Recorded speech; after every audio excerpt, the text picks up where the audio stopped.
Jama'a ku zo ku ji wasu tambayoyi da aka yi wa Allinnu, ku zo ku ji labarin da ya bayar akan wasu mutane akan. Masu kallon mu suna son next abin da zan tambaye ka, da fatan ka shirya. Bismillah.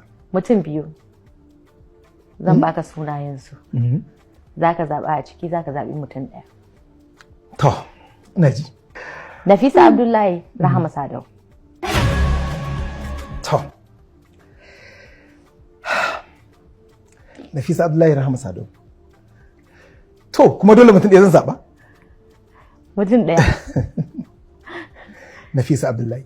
Abu uku muke so ka faɗa mana akan Nafisa Abdullahi. Abu na farko shine Nafisa Abdullahi in kai nata ne, kai nata ne. Na biyu, Nafisa Abdullahi tana da wani irin yanayi na tana da private rayuwa. Ta iya bambance rayuwarta na fim da kuma rayuwarta na zahiri. Abu na uku kuma shine tana da kirki da taimakon mutane.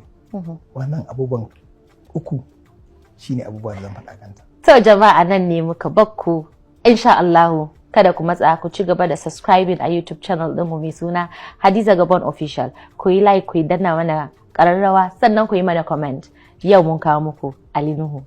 Nan gaba za mu kawo muku sauran aktoci, mawaƙa, produsoshi and directoci da suke cikin masana'anta har wajen masana'anta.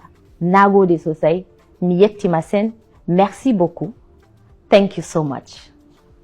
To, na kasar idan aka zo talk show ɗinmu za a sa mana hannu ko a rubuta mana suna kafin a wuce saboda a tabbatar ka zo na.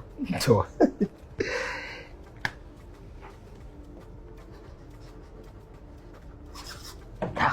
Sannan kuma za mu yi selfie. To, bismillah.